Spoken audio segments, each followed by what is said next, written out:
Baik, alhamdulillah, bismillahirrahmanirrahim. Rabbi shrah li sadri wa yassir li amri wahlul 'uqdatam min lisani yafqahu qawli. Assalamualaikum warahmatullahi wabarakatuh. Alhamdulillah, tsumma alhamdulillah. Alhamdulillahilladzi an'amana bi ni'mati tatimmus shalihat. Hamdan katsiran tayyiban mubarakan fih, mubarakan alaihi kama yuhibbu rabbuna wa yarda. Asyhadu an la ilaha illallah al-malikul haqqul mubin wa asyhadu anna Muhammadan abduhu wa rasuluh shadiqul wa'dil amin. Allahumma shalli ala Muhammad wa ala ali Muhammad wa ala alihi wa ashabihi wa man tabi'ahum bi ihsanin ila yaumiddin. Amma ba'd. Apa kabarnya sahabat-sahabat fillah, sahabat-sahabat surga, santri-santri yang Masya Allah yang sangat luar biasa, tholibah, solihah, petikih hamil Quran yang senantiasa dimuliakan dan dibahagiakan oleh Allah Ta'ala. Ya, apa kabarnya Kak Farah, ya, serta nanti segenap para santri yang ikut menyusul.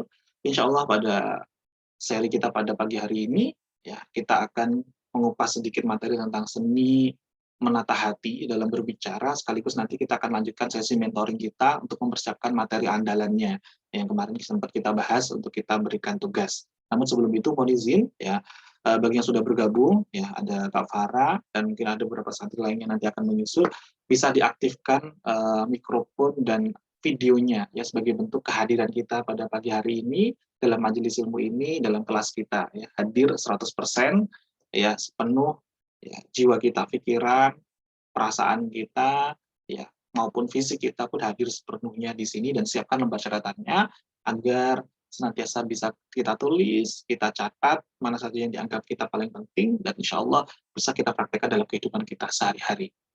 Ya, alhamdulillah. Apa kabarnya Kak Farah? Mohon izin untuk diaktifkan mikrofonnya ya, karena pada pagi hari ini kita interaktif ya, lebih santai seperti kita tatap muka secara offline. Mohon izin. Assalamualaikum Kak Farah. Waalaikumsalam. Alhamdulillah ya, alhamdulillah ya. Videonya sudah bisa aktif juga ya. Nanti kita akan ada sesi materi terlebih dahulu dan pada pagi hari ini kita record, jadi sehingga jika ada sahabat filah nanti yang lainnya ingin mengakses, kalaupun belum bisa hadir nanti bisa akses rekamannya, bisa diakses berulang-ulang ya. Bismillah, kita pada pagi hari nanti akan belajar terlebih dahulu seni menata hati dalam berbicara, plus nanti kita akan sambung sesi mentoring kita. Apakah Kak Farah sudah 100% sudah selesai, sekaligus kita cek ya terkait dengan kemarin tugasnya, terkait dengan temanya, way-nya, surga nerakanya, kelebihan dan pain ataupun pleasure-nya sudah dikerjakan atau belum, berikutnya tentang what-nya, tentang how to-nya, hujahnya jika memang perlu ada yang harus ditambahkan atau sudah cukup, terus contoh-contohnya, plus call to action-nya. Nah, jadi gimana Kak Farah? Farah ini kan lagi pondok, terus bukunya sama kertas-kertasnya ketinggalan di rumah. Oh, ketinggalan, Masya Allah. Ya, nggak apa-apa. Jadi nanti seingatnya dulu aja ya, mana aja yang sudah, nanti sekaligus sambil dicatat ya, nanti bismillah. Karena harapan dari Ustadz, bisa materi andalan ini bisa kita bawa kapanpun dan dimanapun dan bisa lebih maksimal nih sebagai fondasi awal untuk kita di materi-materi kita selanjutnya. Karena materi-materi selanjutnya, sebagaimana saya sampaikan, kita akan masing-masing bedah materi-materi, ya, salah satunya adalah dari magnet rezeki, dari sub ke sub kita akan pecah lagi, masing-masing teman-teman nanti akan diberikan tema-tema untuk kalau sudah ada pondasinya, sudah ada tangganya, sudah tahu, oh berarti untuk menyusun materi seperti ini nanti akan lebih mudah ke depannya, untuk dakwah dimanapun, kapanpun akan lebih mudah, lebih enjoy, lebih santai lagi. Namun sejatinya ada hal yang Ustadz baru ingat banget, ya, kita harus cas terus, ibarat HP itu kan harus dicas, maka jiwa kita, hati kita pun juga harus dicas saat kita sebelum tampil perform ataupun menyusun materi. Apa itu? Ya, ini kita harus senantiasa menata hati kita terlebih dahulu saat kita sebelum berbicara. Alhamdulillah ini sudah mulai bergabung ya, ada Kak Rika ini sudah mulai masuk, mulai bergabung ya. Alhamdulillah. Baik, kita akan masuk, kita akan share screen ya, slide kita terkait dengan seni menata hati. Ada 4 langkah dalam menata hati ini dan mengapa hati ini sangat penting. Nah, ini akan kita bahas terlebih dahulu ya. Sahabat-sahabat fillah, santri-santriku sangat luar biasa ya. Alhamdulillah. Seni menata hati dalam berbicara, dan ini harus senantiasa kita pelajari terutama para pengemban dakwah. Nah, pertanyaannya adalah, karena ini adalah ya aktif ya, interaktif, mohon izin ya Kak Rika untuk bisa diaktifkan mikrofon dan videonya ya, kita interaktif seperti kita offline saja ya. Jadi sebagai bentuk kehadiran kita. Nah, seberapa penting sih sejatinya keterlibatan hati dalam berbicara? Ya, Masya Allah. Selamat datang Kak Rika. Boleh Kak Rika, boleh Kak Farah, siapa yang bisa bantu? Kita saling sharing di sini. Seberapa penting sih sejatinya keterlibatan hati itu dalam berbicara? Penting sih Ustadz. Nah, pentingnya itu seberapa penting nih? Penting banget kalau misalkan kita berbicara dari hati itu lebih mungkin lebih sampai kepada pendengar penerimanya. Nah, tentu kita sering kali ya kalau di rumah atau mungkin bisa interaksi dengan keluarga atau dengan guru-guru ya di pesantren. Kalau kita hanya sekedar berbicara saja, tentunya tidak akan feel-nya itu tidak akan mudah terasa, tidak akan mudah dirasakan gitu ya. Berbeda jika kita itu misalkan ngobrol dengan ibu kita itu berikan pesan, berikan nasihat itu benar-benar tulus dari hati, kita akan mudah terasa. Hati kita kan mudah tersentuh. Karena hanya dengan hati yang akan lebih mudah diterima oleh hati para audiens, para jamaah kita. Dan tentunya ternyata sahabat-sahabat filah, santri-santri yang sangat luar biasa, kekuatan hati itu ya, bisa dirasakan meski kita tidak berbicara sekalipun. Dan kekuatan hati itu 500 kali lebih kuat ya dibandingkan dengan ya kekuatan yang lainnya. Karena kekuatan hati itu Masya Allah ya menular ya kepada orang lain. Jadi contoh begini, kalau kita contoh di pesantren deh ya, saat kita di pondok gitu ya. Ketika kita lagi kemerungsung, kita lagi nggak nyaman, ya, kita belum ngomong saja, orang-orang di sekitar kita itu pasti sudah bisa merasakannya, ya. Atau mungkin ada teman kita, ada sahabat dekat kita, satu kamar dengan kita, paling dekat dengan kita, biasanya kemana-mana bareng, curhat bareng, cerita bareng. Tiba-tiba dia itu merasakan yang nggak nyaman dalam hatinya, bad mood istilahnya ya, moodnya lagi nggak bagus. Kira-kira kita bisa merasakan nggak? Ada sesuatu nih teman saya, bisa merasakan nggak kira-kira? Kak Rika, Kak Farah, ya.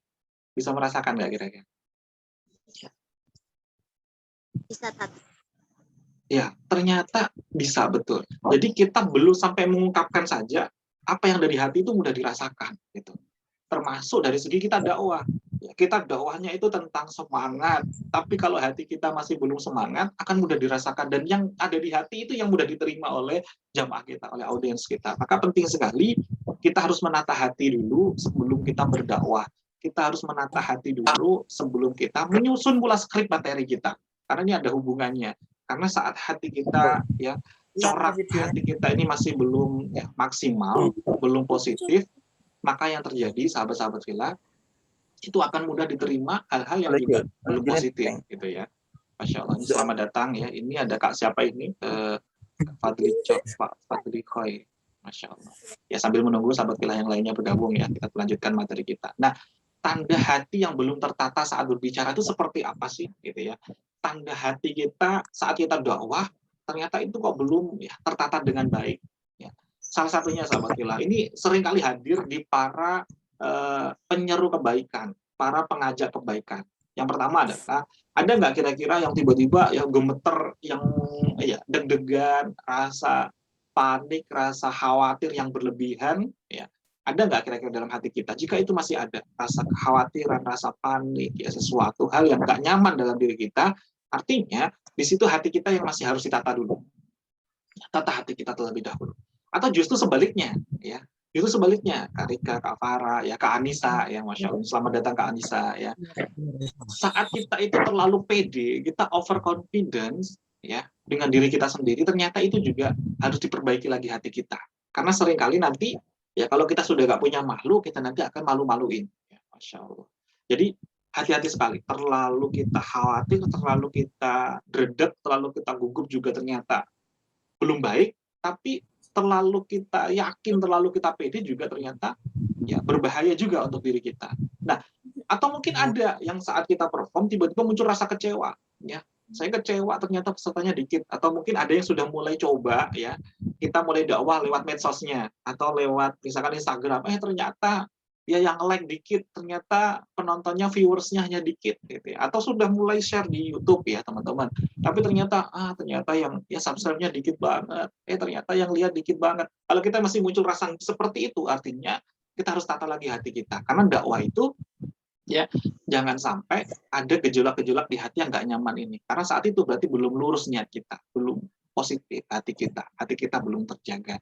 Atau mungkin ada yang, aduh, saya sudah ulang berkali-kali, tapi mengapa ya, kok jamaah kok belum paham-paham gitu ya. Harus kita ulang lagi gitu. Kalau kita masih muncul rasa kecewa, ya, kok jamaahku belum paham-paham ya terkait dengan apa yang aku sampaikan, artinya kita belum tertata juga. Karena sejatinya yang bisa memahamkan itu bukan kita, tapi yang bisa memahamkan adalah Allah Ta'ala. Hidayah itu dari Allah. Tugas kita adalah terus yang memperbaiki diri kita agar kian mudah untuk ya, dihadirkan diri kita menjadi wasilah, menjadi kendaraan perantara hidayah datang kepada orang lain. Atau mungkin justru ada ketika, bagus banget ya dakwahnya gitu ya. Saat kita dipuji kok kita bangga, kok kita bahagia yang luar biasa, kelewat batas, hati-hati, sahabat-sahabat Villa. Justru di situ akan menjadikan apa hati kita nggak tertata lagi. Akhirnya materi dakwah kita tidak akan mudah tersampaikan, ya.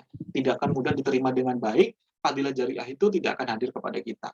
Kenapa? Karena ujub, riya, ya itu akan membakar seluruh amal-amal soleh kita.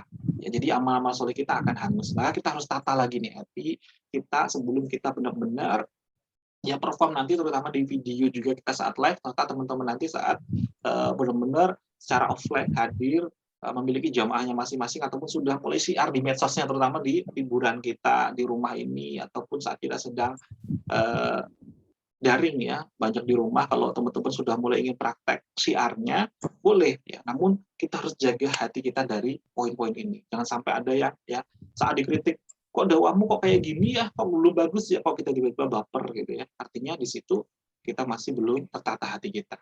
Jadi apapun yang kita sampaikan sudah serahkan semuanya kepada Allah. Ya. Yang penting tugas kita terus memperbaiki diri terus. Terkait adanya kritikan, itu alhamdulillah itu adalah bagian dari tanda mereka sayang dengan kita.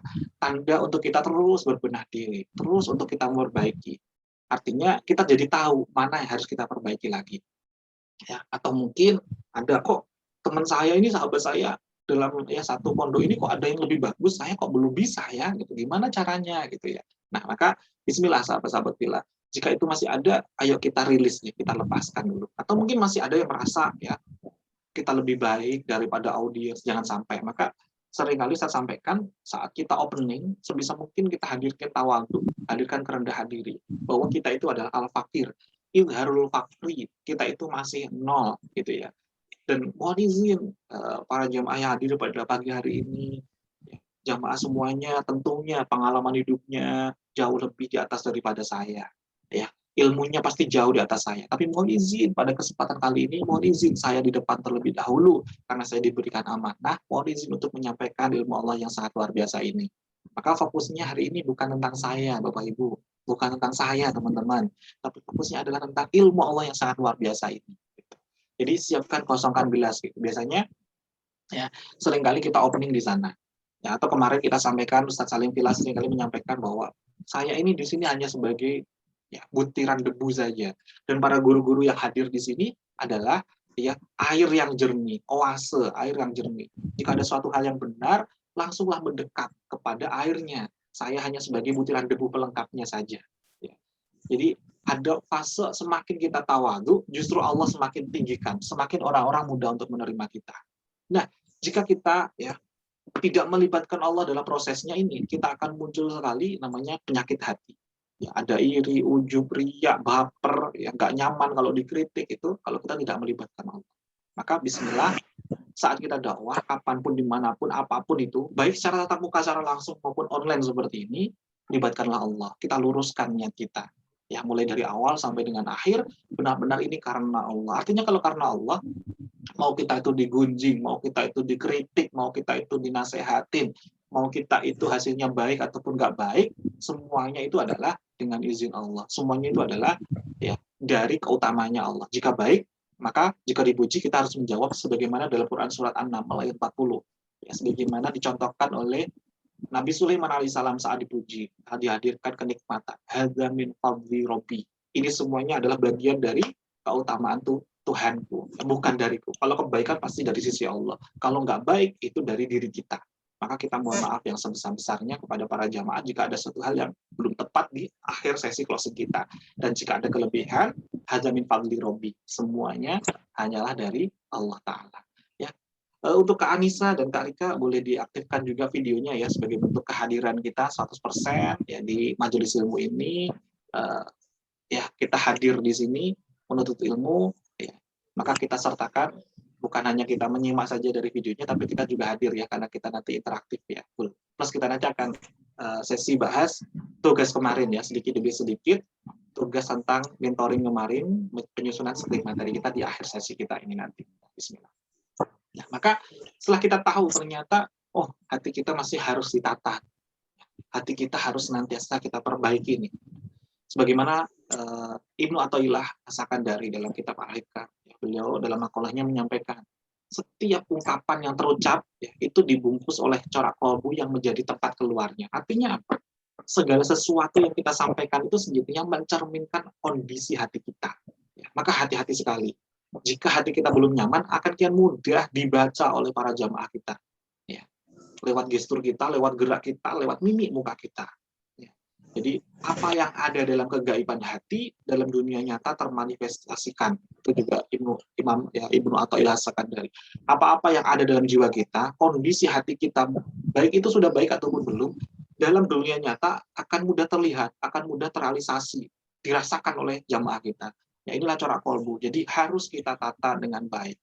Nah, bagaimana cara menatanya? Ada 4 langkah, sahabat fillah. Ya, 4 langkah untuk menata hati. Yang pertama, luruskan niat kita. Kita libatkan Allah dalam proses setiap dakwah kita. Kenapa? Karena niat yang tulus mampu melahirkan energi dalam hidup sehingga kita bisa menjadi sosok yang unstoppable. Insya Allah. Saat kita lurus niat kita, apapun yang kita raih pun akan berbeda. Apakah kita itu akan dapatkan jariah atau tidak, itu juga tergantung dari niat kita. Sama-sama kita dakwah, tapi kalau niatnya itu belum lurus, dampaknya pun berbeda. Sama-sama kita ikhtiar luar biasa, tapi kalau niat dalam hati kita belum lurus, kita juga dampaknya belum maksimal. Maka luruskan niat kita. Mengapa kita di sini? Mengapa kita ini menjadi seorang penyeru kebaikan? Mengapa kita itu harus berdakwah? Gitu. Maka luruskan niat kita bahwa berdakwah itu ya, adalah untuk benar-benar yang kita raih adalah ridhonya Allah Ta'ala. Adalah sebuah bentuk kewajiban. Adalah sebuah bentuk kebutuhan dari diri kita untuk syiar. Karena dakwah itu fadilahnya luar biasa. Ya. Amalan-amalan yang sangat luar biasa, yang pahalanya termasuk jariah, ya, selain ya, amal solih dari seorang anak kepada orang tua, ya, adalah ilmu yang bermanfaat, dan ilmu yang bermanfaat adalah ilmu yang senantiasa kita syiarkan, senantiasa memberikan manfaat kepada yang lain, termasuk untuk kita syiarkan dalam dakwah ini. Ya, Masya Allah. Alhamdulillah, nih, Kak Anissa sudah aktif nih videonya ya. Masya Allah. Nah, jadi dalam kitab At-Tibyan fi Adabi Hamalah Al-Quran, ya, mirip ya dengan Habil Quran, ya, ini Hamalah Quran, Hamalah Al-Quran. Imam Nawawi menyampaikan bahwa pertama kali harus diperhatikan oleh para pendakwah, para penyeru kebaikan adalah menata hati dan memantapkan niat kita bahwa kita menyerukan itu, menyampaikan ilmu Allah itu semata-mata mencari ridho Allah. Adalah mencari ridho Allah. Ini kita luruskan terlebih dahulu. Jadi apapun nanti, yang penting adalah kedekatan hati kita kepada Allah. Terkait dengan orang yang ada kata-katanya kritik kita, nasihatin kita, memberikan feedback baik itu positif maupun belum positif, jika kita yang dikejar adalah ridhonya Allah, tidak akan berdampak terhadap kondisi hati kita.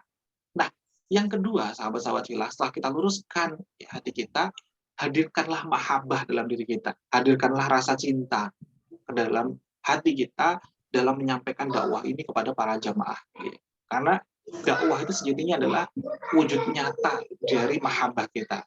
Jika kita berbicara bukan karena adanya rasa sayang, mahabbah, yang ada nanti bukanlah sebuah dakwah, tapi kita mengejudge orang lain, menghakimi orang lain, akhirnya menjadi dakwaan kepada orang lain.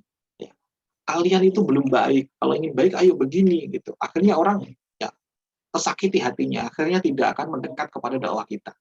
Nah, agar orang itu mau mudah untuk diajak, karena dakwah itu adalah maknanya adalah mengajak, agar mudah untuk kita ajak, kita mengajaknya adalah dengan mahabbah, dengan kasih sayang, dengan lembut, dengan sentuhan hati. Ya. Maka bismillah, yuk, luruskan niat. Yang kedua adalah hadirkanlah rasa mahabbah, rasa kasih sayang, rasa cinta ini. Dan guru saya, Ustadz Rahmat Abdullah, beliau, ya, saya catat nih catatannya, beliau menyampaikan, memang seperti itulah dakwah. Karena dakwah itu adalah mahabbah, dakwah itu adalah cinta, dan cinta akan senantiasa meminta semuanya dari dirimu. Pikiranmu, perhatianmu, berjalanmu, duduk dan tidurmu, bahkan di tengah lelahmu. Mimpimu pun tentang dakwah, tentang umat yang kau cintai. Maka, bismillah, dakwah itu bukan sekadar apa yang kita sampaikan dalam tutur kata kita, tapi perilaku kita, gerak-gerik kita, berjalan kita, duduk kita, apapun itu, jika memang benar-benar tulus kita dalam berdakwah ini meraih ridhonya Allah, maka kita akan terus terjaga. Hati-hati, mau ngapain apapun, ya, ini adalah bagian dari bentuk dakwah saya. Tentunya kalau kita sudah mulai belajar syiar, gerak-gerik kita, tingkah laku kita, akhlak kita, etika kita, adab kita, saat hadir di majelis ilmu itu akan terus diawasi, akan terus dilihat oleh para jamaah. Mulai dari cara duduk kita, cara pegang mic kita, cara kita minum air putih saja, itu diperhatikan sahabat-sahabat bilang oleh para jamaah kita. Kalau sampai cara minumnya ternyata ya nggak baca bismillah dulu, pasti akan ada yang komentarin. Kalau cara minumnya ternyata nggak pakai tangan kanan, pasti ada yang komentarin. Dan orang yang komentarin pasti tidak akan mau mudah menerima materi kita. Bagaimana dia mau memberikan materi, ternyata akhlaknya saja belum baik. Maka terus, ayo kita berlatih juga. Selaras dengan kita menyusun materi ini, sambil kita juga belajar untuk memperbaiki etika kita, akhlak kita, perilaku kita, ya, tidak tanduk kita, adab kita dimanapun dan kapanpun. Bismillah. Sehingga seperti kemarin kita bahas, bukan kita nunggu khusyuk dulu, baru kita sholat, tapi ayo kita sholat terus sambil belajar khusyuk. Ayo kita dakwah sambil terus kita memperbaiki segala keadaan dalam hati kita. Ya, sejatinya proses kita memilih dakwah ini jadinya proses kita hijrah.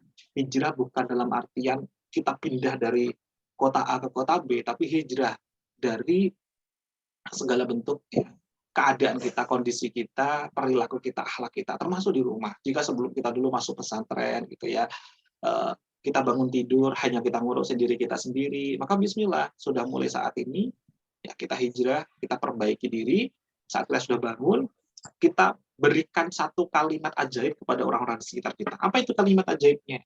Kalimat ajaib para orang-orang ya penjaru kebaikan. Siapa saja kita jumpai, apa yang bisa kita bantu? Misalkan ketemu bunda kita, bunda apa yang bisa saya bantu hari ini?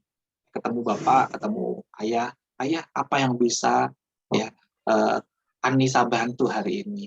Apa yang bisa Rika bantu hari ini ayah? Atau abah, apa yang bisa Kak Farah bantu hari ini abah? Itu menjadikan kalimat yang menghujam hati orang-orang di sekitar kita. Ya, akan mudah tersentuh. Dan itu semampu kita membantunya. Maka bismillah, kita mulai perbaiki hati kita. Nah, karena dakwah ini sahabat-sahabat fillah, ya, kita harus senantiasa menghadirkan energi senyum, ya, bukan sinis. Energi senyum bukan sinis. Kita senantiasa merangkul, bukan memukul. Ya, dalam dakwah itu adalah masukan berupa nasihat, nasihati, bukan mencaci. Kita harus senantiasa belajar untuk terus lembut, ya, bukan kasar. Maka bismillah, ya, zona positif dengan zona nafsu ini harus kita bedakan. Maka jangan sampai dalam dakwah kita ada ya marah-marah, tidak ada kita itu meledak-ledak emosi kita, ini harus kita jaga. Karena kalau kita nggak jaga, dampaknya akan semakin tidak positif di luar sana. Termasuk dalam penyusunan materi kita. Kalau sampai ada kata-kata yang nggak baik, kata-kata yang mengancam, ya boleh digunakan. Tapi selama kalimat-kalimat ancaman itu adalah hujah, bukan dari kalimat kita langsung atau dari ayat-ayat Al-Quran. Tapi kalau dari kalimat kita, akhirnya akan dirasakan tidak nyaman bagi audiens kita, bagi jamaah kita yang akhirnya justru tidak mendengarkan apa-apa yang kita sampaikan. Nah, yang ketiga, sahabat-sahabat fillah, setelah luruskan niat, yang pertama, berikutnya yang kita hadirkan mahabbah, yang ketiga adalah dakwamkan doa. Ciri seorang penjuru kebaikan, pengajar, penyampai ilmu, ya, yang tidak baik adalah ketika dia menyampaikan ilmu itu tidak pernah mendoakan para jamaahnya, tidak pernah mendoakan para audiensnya. Maka seringkali saat kita mulai, ya, kita doa ini, sahabat-sahabat fillah. Ya. Innal hamdalillah. Ini dalam opening ya seringkali. Innal hamdalillah nahmaduhu wa nasta'inuhu wa nastaghfiruh wa na'udzu billahi min syururi anfusina wa min sayyiati a'malina. May yahdihillahu fala mudhillalah wa may yudhlil fala hadiyalah wa asyhadu an la ilaha illallah wa asyhadu anna wa asyhadu anna Muhammadan abduhu wa rasuluh. Masyaallah. Jadi jika kita serapi makna ini ternyata mengandung ya, Doa yang sangat luar biasa. Yang pertama adalah kita memuji kepada Allah, mengharap pertolongan, memohon ampunan, ya. Jadi doanya adalah kita memohon pertolongan, diawali dengan adab kita memuji dulu kepada Allah, memohon pertolongan dan ampunan, memohon kita untuk ya kita berlindung kepada Allah. Dan yang ketiga adalah ini yang paling penting dalam kita menyerukan kebaikan. Apa itu? Kita memberi petunjuk. Barang siapa yang Allah beri petunjuk, maka tidak ada yang dapat menyesatkannya. Ini adalah bagian dari doa yang sangat luar biasa.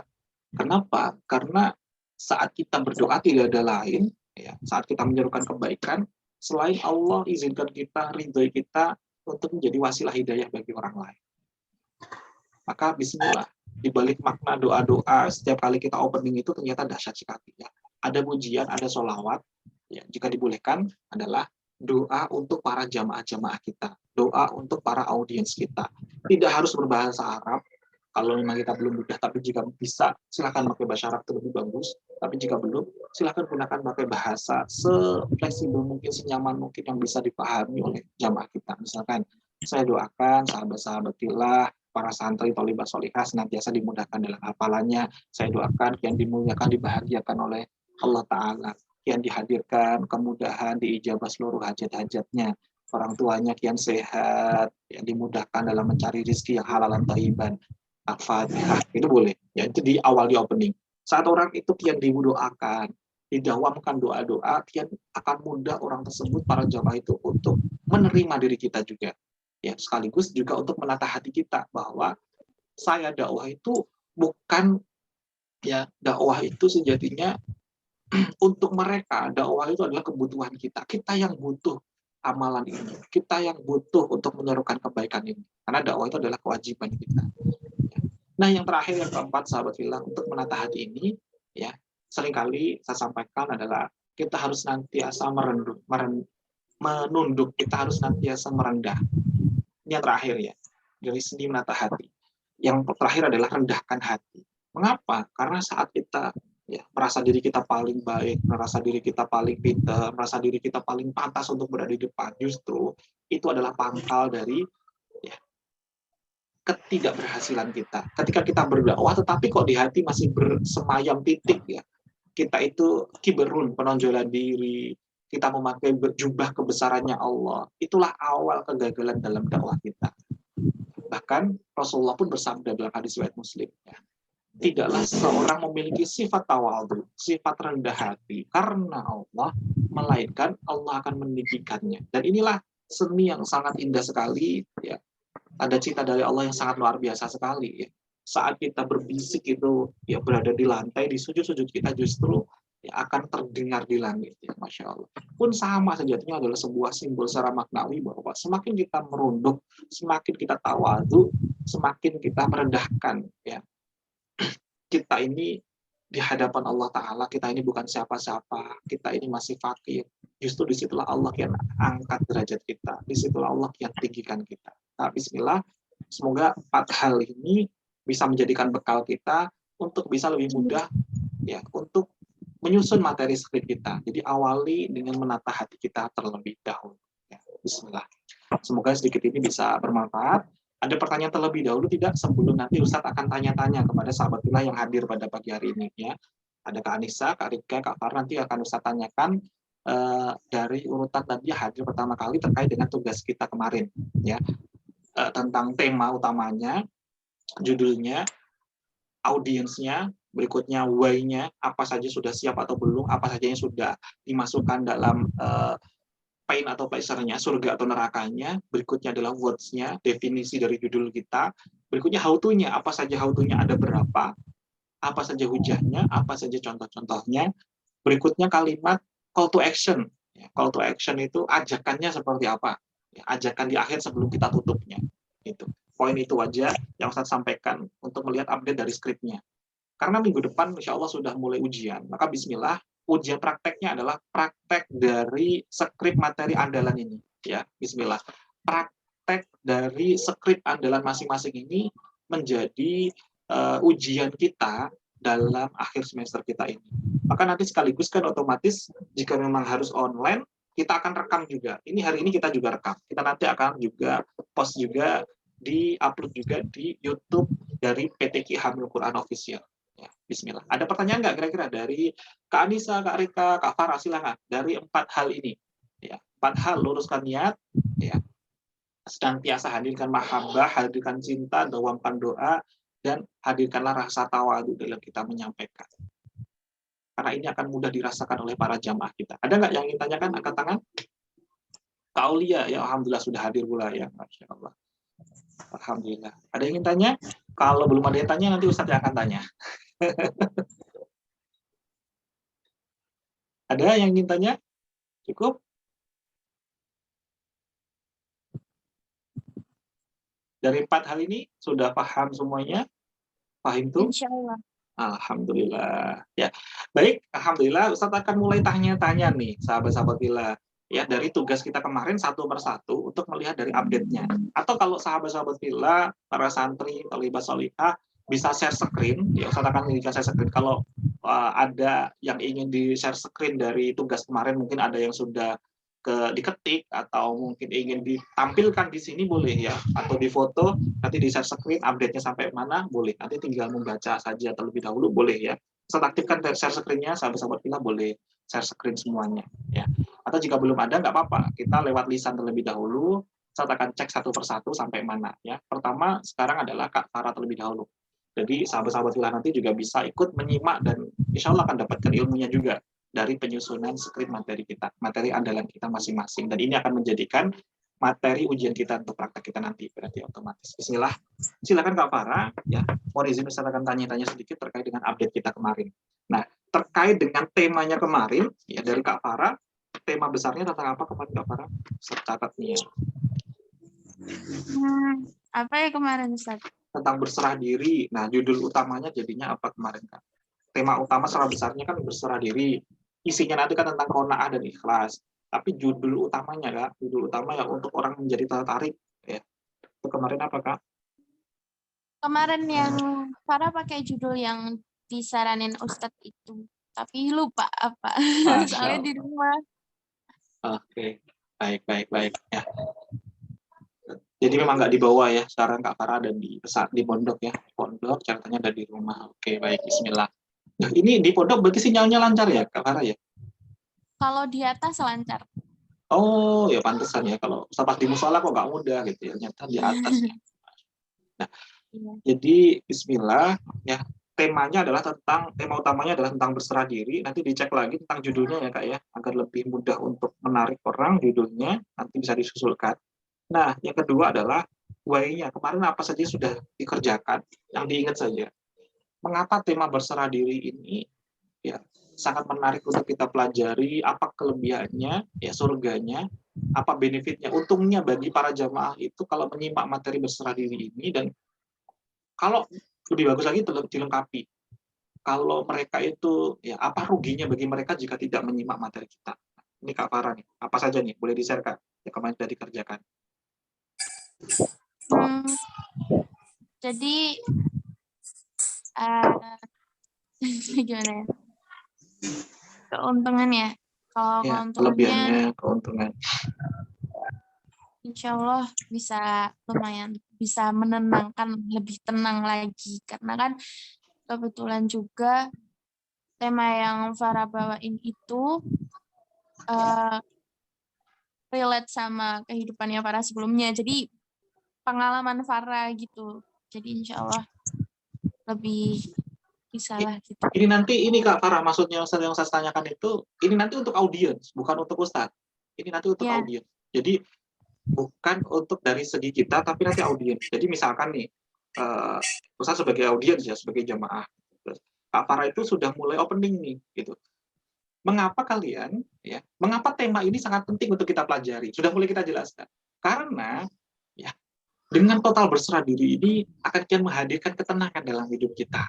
Ada nggak kira-kira yang saat ini? Nah, jadi gitu. Jadi why-nya apa nih? Pertama, why-nya akan menenangkan hidup kita. Karena nanti akan kita sampaikan ke jamaah bahwa ya, jika kita saat ini hidup kita ini belum mudah untuk tenang, ya kita masih kemerungsuk, kita masih sering mood kita naik turun. Nah, gimana nih agar menjaga mood kita terus tenang di zona positif? Nah, tema ini sangat tepat untuk Anda. Contohnya gitu. tema ini sangat tepat untuk diri kita. Ini contohnya Kak, maksudnya Ustaz tanyakan tuh, ini ada hubungannya dengan skrip kemarin, ya gitu ya Kak ya. Dan teman-teman yang lain ya, untuk sahabat filah yang lainnya. Baik. Berarti yang pertama menenangkan hati kita, gitu ya. Ada lagi? Kelebihannya lagi? Ustaz, lupa bener. Apa Nah, ya?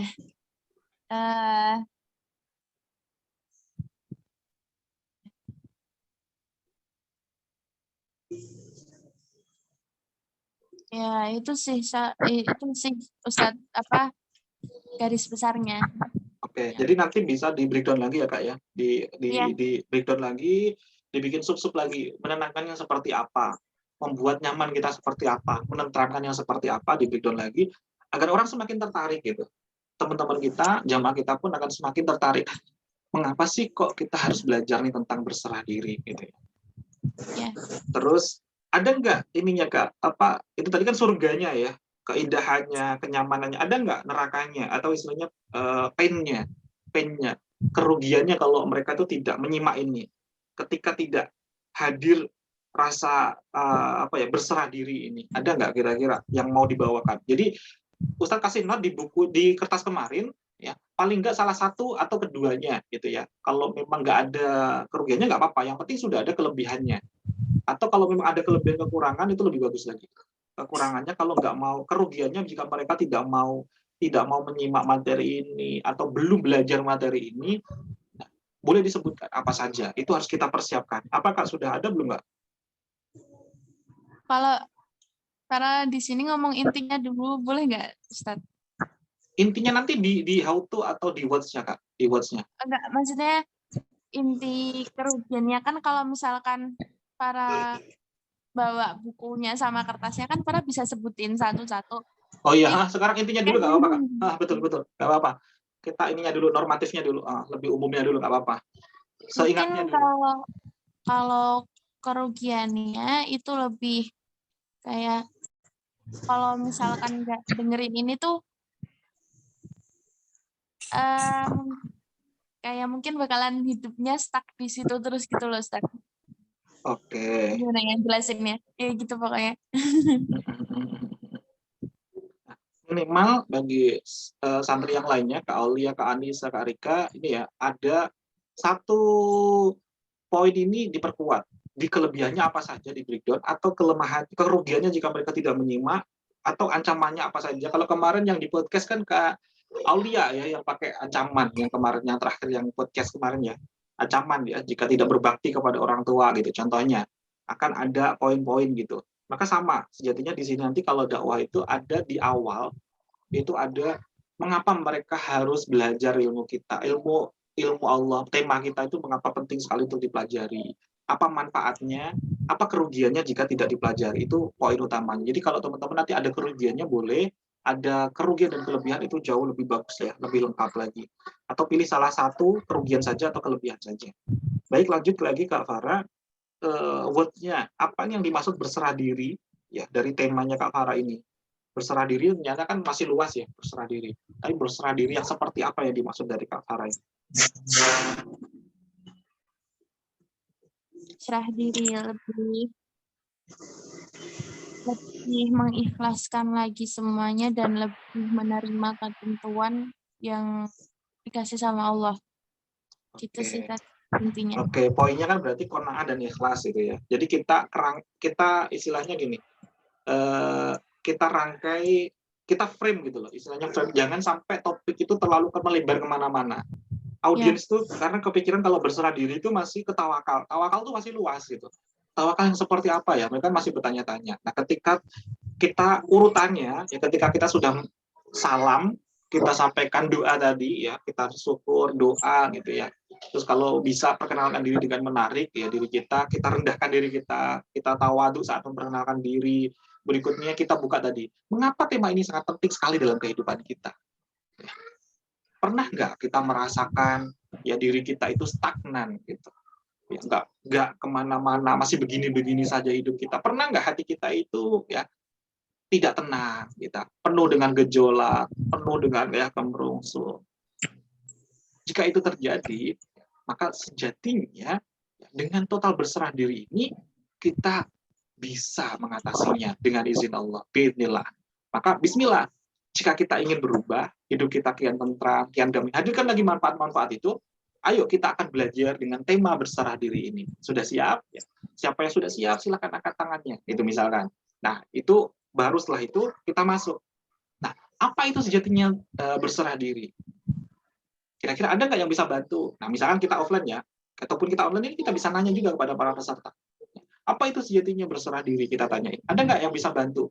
Nah, betul sekali. Kita kasih apresiasi ya, Kak Farah dan Kak Rika, Kak Anissa, Kak Aulia. Ketika kita bertanya kepada para audiens, apapun jawabannya kita harus kasih apresiasi. Kita harus kasih ucapan, ya terima kasih.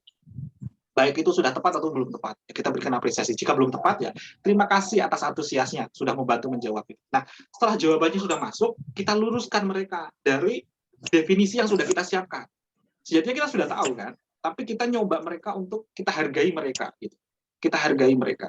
Jadi, ya betul sekali jawabannya. Nah, berserah diri itu sejatinya adalah dengan kita ya senantiasa ikhlas menerima dan menyerahkan semuanya kepada Allah. Ikhlas menerima apapun kondisi kita saat ini, kita ridho atas ketetapannya Allah, dan kita mudah untuk melepaskan kemelekatan dalam diri. Misalkan seperti itu. Jadi definisi dari Kak Farah tadi, ikhlas, menerima, dan melepaskan tadi bisa di frame di sana.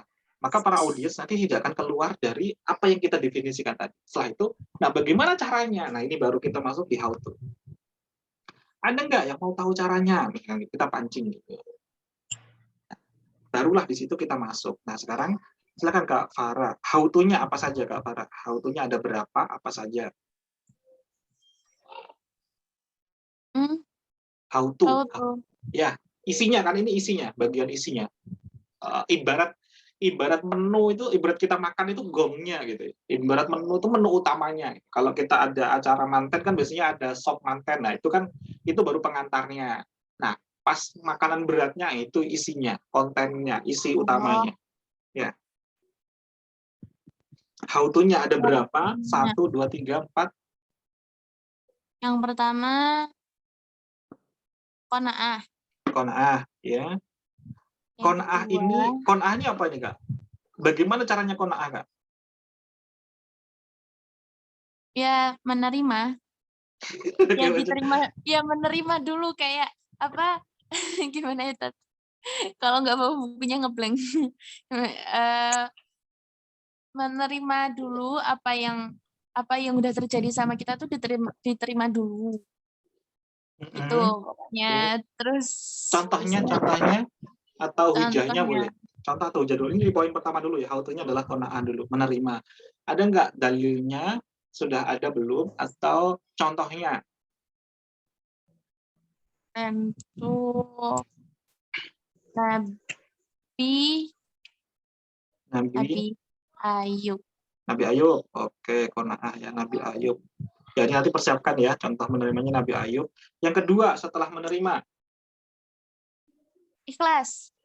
Ikhlas ya, setelah menerima ikhlas. Oke. Ikhlas ini, definisi ikhlas ini apakah? Kayak apa ya? Ikhlas itu melepas gitu loh. Melepaskan ya. Tadi kan sudah di frame tadi di words-nya. Jadi jangan keluar dari words tadi, nggak apa-apa. Ya, berarti kita terima, kita lepaskan ya. Sesi yang kedua, poinnya how to-nya adalah ikhlas melepaskan. Contohnya atau hujahnya ada nggak, Kak? Sudah ready belum? Sudah Kalau siap, ikhlas ya? belum? Ikhlas belum? Belum. Ikhlas belum. Oke, nanti saya tambahkan untuk memberikan contoh ini. Nah, yang ketiga ada berapa nih? 1 atau 2 atau 3, Kak? Atau lebih? How to-nya ada berapa? Jadi udah qanaah, ikhlas, ya. sama tawakal. Tawakal ya yang ketiga. Contoh tawakal, Kak? Atau hujahnya? Tawakal ini hujahnya pakai itu aja, Kak. Pakai ataulah kayak 3, Kak. Sama ya tawakal Allah fahuwa hasbuh. Jadi saat kita sudah berserah semuanya kepada Allah, maka Allah akan mencukupi kita. Allah akan menghadirkan bantuannya, bala bantuannya, malaikat-malaikatnya untuk memudahkan segala urusan kita. Allah akan menenteramkan hati kita. Di Quran Surah Asy-Syura ayat 30 itu, ketika kita sudah mengaku bahwa Allah itu Rabb kita, maka Allah akan kirimkan malaikat-malaikatnya untuk menyertai kita. Jadi Ya. siapa itu yang disertai malaikat-malaikat itu? Orang yang beriman, yang yakin bahwa Allah itu Rabb kita. Dan para malaikat ini ya melepaskan rasa kecemasan hati kita, menghadirkan kegembiraan dari hati kita. Gitu. Karena sejatinya hidup itu kan hanya ada dua. Hidup itu ada dua. Satu, yang bisa kita lakukan. Yang kedua, hal-hal yang tidak bisa kita lakukan. Ini terkait dengan tawakal. Maka fokuslah kita, orang yang mudah stres itu adalah orang yang terus memikirkan apa-apa yang tidak bisa dilakukannya. Ya. Yeah. Padahal hidup itu ada hal yang bisa kita lakukan dan ada yang tidak bisa kita lakukan. Yang bisa kita lakukan adalah terus memperbaiki diri kita.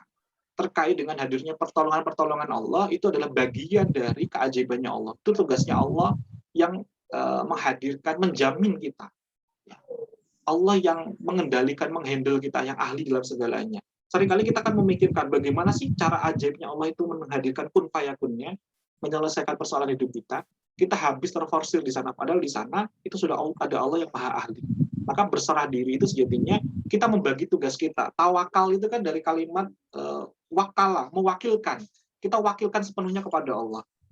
Contoh begini, kalau kita membentuk suatu event, misalkan Kak Farah dulu ada ketua OSIS, ketua apa ya penyelenggara ada event, kira-kira bisa nggak kita selenggarakan sendiri Kak Farah? Misalkan ada pensi pentas seni atau akhirus sana, nggak mungkin kita bisa selesaikan sendiri. Pasti kita akan apa pertama? Bentuk struktur pengurusan, bentuk panitia, bagi job desk gitu ya. Ini ahlinya, ada ahlinya. Kita wakilkan ke mereka. Jika kita kepada makhluk aja kita yakin gitu ya, mereka bisa mewakili kita. Dan kalau kita menjadi ketua kok kita sampai ikut campur ke semua urusannya, tentunya tidak akan berhasil acaranya justru. Nah, sama dengan kehidupan kita. Fokus kita adalah fokus saja terhadap tugas-tugas kita, yakni bertakwa kepada Allah. Fokus kita adalah terus beribadah kepada Allah. Fokus kita adalah terus ya memperbaiki hablum minallah, hablum minannas. Terkait dengan urusan persoalan hidup kita, itu Allah nanti akan memudahkan segala urusannya. Nah, itu contohnya tawakal.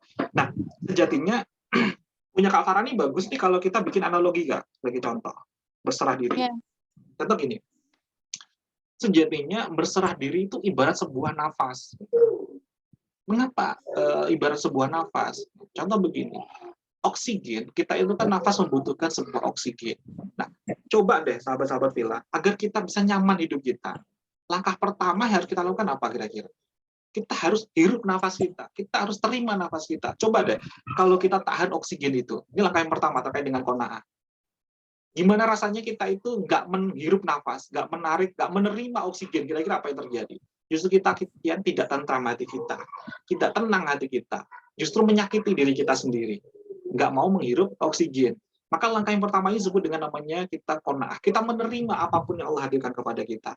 Kita menerima, ridho. Nah ini contohnya. Nah nanti langkah yang kedua adalah kita harus melepaskan, kita harus ikhlas. Coba deh, kalau oksigennya sudah kita hirup, kita tahan, nggak mau kita keluarkan. Kira-kira apa yang terjadi? Seberapa kuat sih kita nahan? Paling sepinter-pinternya orang yang ahli renang, ya, mentok paling berapa menit gitu kan? Mentok paling 5 menit sudah maksimal. Tapi kalau ditahan terus, tak kuat gitu. Maka harus kita lepaskan. Lepaskan kepada siapa? Yang maha pemilik solusi, yang maha memberikan, ya, menghandle seluruh hidup kita. Siapa itu? Allah. Maka kita lepaskan, dan proses kita melepaskan itu butuh yang namanya tahap yang ketiga, disebut dengan namanya tawakal. Contohnya gitu kan. Jadi orang lebih mudah kalau pakai analogi perumpamaan itu akan lebih mudah ingat terus. Oh iya, seperti nafas ya. Berserah diri itu seperti kita nafas. Karena oksigen itu juga bagian dari rezeki, oksigen bagian dari nikmat hidup kita. Pun sama, oksigen pun juga bisa menjadikan suatu hal yang kalau kita sadari bisa membahayakan hidup kita juga gitu. Maka bismillah, itu seperti kita ujian dalam hidup kita, oksigen itu. Bisa baik, bisa nggak baik. Contoh seperti air. Air itu juga bisa kita butuhkan banget, tapi juga bisa membahayakan. Kalau membutuhkan ya kita untuk kehidupan sehari-hari, tapi kalau terlalu banyak juga justru seperti banjir membahayakan hidup kita. Nah, sekarang pertanyaannya dari saya yang terakhir buat Kak Farah, nanti setelah ini santri yang lain, call to action-nya nggak? Jadi oksigen nanti bisa menjadikan di intisari materi ya Kak, bisa menjadi tambahan di resumnya. Kan qanaah contohnya Nabi Ayub gitu ya. Berikutnya ikhlas ya, melepaskan semuanya. Ini sejatinya juga ada di Nabi Ayub Kak. Nabi Ayub itu tiga-tiganya bisa semuanya. Iya. Ketika dia tuh dihadirkan ujian, kan dia menerima gitu ya. Dia menerima. Nah, ketika semuanya itu diambil oleh Allah, apa saja yang diambil oleh Allah ke Nabi Ayub itu coba? Seluruh hartanya terbakar habis. Anak-anaknya dipanggil oleh Allah, anak-anaknya meninggal, gitu kan? Jadi Iya. bukan hanya materi saja, diambil semuanya oleh Allah. Dia lepaskan, dia ikhlas. Bahkan istrinya harus juga pergi. Dia dulunya itu sebagai tokoh harus diasingkan. Semua orang menjauhinya karena ada penyakit itu kan semua orang nggak mau mendekat. Dia lepaskan jabatan itu, dia lepaskan kemelekatan itu, artinya ikhlas gitu. Dan saat sudah mentok dia tawakal. Kapan tuh tawakalnya? Langkah yang ketiga, contohnya Nabi Ayub yang ketiga tawakal itu. Saat sudah benar-benar istrinya saja yang mendampinginya, satu-satunya orang yang mendampinginya itu harus pergi, harus diusir, harus pergi karena sudah tidak taat kepada Allah. Karena sudah menggoda Nabi Ayub gitu ya untuk meminta dihadirkan kesembuhan. Contohnya tawakalnya Nabi Ayub adalah Nabi Ayub tidak meminta kesembuhan, tapi Nabi Ayub meminta dihadirkannya kekuatan, kesabaran dan kesyukuran dalam hatinya untuk menerima ya segala bentuk ujian yang Allah hadirkan. Dan saat itu terjadi justru hadirlah keajaiban. Apa itu keajaibannya? Allah kirimkan firman-Nya, hentakkanlah kakimu itu, ya. Ketika dihentakkan kakinya, maka keluarlah air yang itu dipakai untuk membasuh seluruh tubuhnya menjadi mudah kembali, istrinya tiba-tiba kembali, ya kesehatan hadir dalam hidupnya, dia bisa mengalami kehidupan yang jauh lebih indah dari sebelumnya. Nah ini prosesnya. Jadi proses tawakal, ikhlas qanaah pun ternyata ada di Nabi Ayub, semuanya ternyata lengkap nih sejatinya. Bisa nanti di breakdown satu-satu. Jadi kenapa kok Ustadz inginkan teman-teman untuk menyusun skrip? Tujuannya adalah kita jadi lebih sistematis lagi dalam dakwah. Nanti kita tidak muter, tidak bolak-balik ya, naik turun. Gitu. Oke. Oksigen tadi juga bisa menjadikan tambahan intisari, penguat dari materi kita atau di resume materi kita. Jadi kesimpulannya, misalkan ya, jadi kesimpulannya berserah diri itu ibarat sebuah nafas. Gitu. Saat kita hirup itu adalah bagian dari qanaah, saat kita lepaskan adalah ikhlas, saat kita sudah benar-benar tidak memikirkannya lagi, kita lepaskan semuanya kepada Allah, itu adalah proses, adalah tawakal. Itu contoh. Nah, call to action-nya apa, Kak? Call to action, ajakan, seruhan, boleh pantun, boleh puisi, boleh kalimat kata-kata mutiara, boleh ajakan langsung, ya, yang sekiranya membuat orang itu menarik untuk mau mempraktekkan. Kalau Ustadz kemarin contohkan ini, belum ya? Ustadz contohkan ada dua kemarin gini. Yang pertama, ya, ketika kita hadir di majelis ilmu, itu akan menambah wawasan kita. Tapi saat kita bisa mempraktekannya, itu akan merubah nasib kita. Maka jika Anda ingin berubah nasibnya, jika kita semuanya ingin nasib kita lebih baik, ayo kita praktekkan ilmu Allah yang sangat luar biasa tadi. Apa itu? 3 langkah untuk berserah diri. Qanaah, ikhlas, tawakal. Gitu. Baru kita tutup salam. Itu contohnya call to action. Atau ada lagi gini, siapa ya yang sangat masyhur itu, yang menyampaikan bahwa ilmu itu adalah kotak harta gitu ya. Ilmu itu adalah serangkaian bongkahan harta, dan mempraktekannya adalah kuncinya. Pernah mendengar kalimat itu nggak? Misalkan kalimat itu bisa dimodif lagi ya. Jadi kalau kita untuk bisa meraih harta ya dunia akhirat itu kuncinya adalah kita mempraktekannya gitu contohnya. Atau ada kalimat lagi begini, kalau saya sering kali pakainya gini. Contoh ya. Silahkan Bapak Ibu, silahkan sahabat-sahabat Villa semuanya, tentunya keputusan itu ada dalam diri Anda semuanya masing-masing. Apakah diri Anda ingin menjadi begini-begini saja, nasib kita menjadi seperti ini saja, atau kita ingin berubah menjadi nasib kita lebih baik lagi, ya, dengan cara kita mempraktekkan ilmu-ilmu Allah yang sangat luar biasa ini. Nah, jika Anda ingin berubah nasibnya, jika Anda ingin lebih ditolong oleh Allah, dihadirkan pertolongannya, dimudahkan oleh Allah, dihadirkan rahmatnya, dihadirkan ridhonya, ayo kita praktekkan ilmu ini. Dan bagi Anda yang ingin sekali memilih opsi yang kedua, yakni mempraktekannya, saya doakan. Semoga Allah mudahkan, Allah lancarkan dalam mempraktekkan ilmu Allah yang sangat luar biasa ini. Sekian dari saya, gitu langsung. Kita tutup dengan doa kafatul majelis, misalkan. Itu contohnya, orang langsung tergerak, oh iya ya, ini penting nih, aku ingin berubah nih, aku ingin praktekkan nih 3 hal tadi. Gitu. Itu contohnya ya, Kak. Nanti coba difikirkan lagi call to action-nya ya, Kak. Atau memang sudah ketemu nih, sudah ketemu di ininya, di benaknya apa? Belum? Nggak apa-apa, oke. Jadi ini sebelum penutup. Call to action itu sebelum penutup. Ajakan orang untuk ayo praktekkan. Oke, bismillah. Ini Kak Farah ya. Jadi dilengkapin lagi. Jadi pertemuan yang akan datang sudah langsung praktek, isinya harus mencangkup tadi. Poin-poin itu berurutan ya. Openingnya, berikutnya nanti openingnya bebas ya, bagaimanapun bebas sudah kita ajarkan sebelumnya. Berikutnya why, buat orang itu penasaran, why-nya sebutin, apa kelebihan kekurangannya. Berikutnya words-nya, apa yang dimaksud dengan tema kita itu, kita definisikan ulang. Berikutnya how to-nya seperti apa, lebih baik dilengkapi hujah atau contoh, hujah dan contoh. Berikutnya diresum materi intisarinya apa, diayak lagi pengayaan materi. Berikutnya call to action, ajakannya harus ada ya, ajakannya ada, baru penutup ya, baru salam penutup. Oke, baik, bismillah ya. Barakallah, semoga bermanfaat Kak Farah. Selanjutnya langsung ini ke Kak Rika ya. Kak Rika, kami persilahkan Kak Rika. Halo, assalamualaikum Kak Rika.